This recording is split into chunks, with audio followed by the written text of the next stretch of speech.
How to safely identify hail damage on your roof.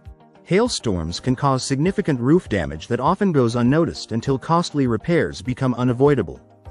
Detecting the damage early can help prevent leaks and structural issues, saving you money and protecting your home. Here's how to safely identify hail damage on your roof. Signs of hail damage. Dents or cracks in shingles. Missing granules on the roof. Damaged flashing and gutters. Soft spots or bruises. Water leaks indoors. For your safety, inspect your roof from the ground using binoculars if necessary, and check for damage to other areas of your property. However, climbing on the roof can be dangerous and cause further damage. The safest and most reliable option is to call a professional for a thorough assessment. If you need help or an evaluation of storm damage to your home, give us a call to schedule.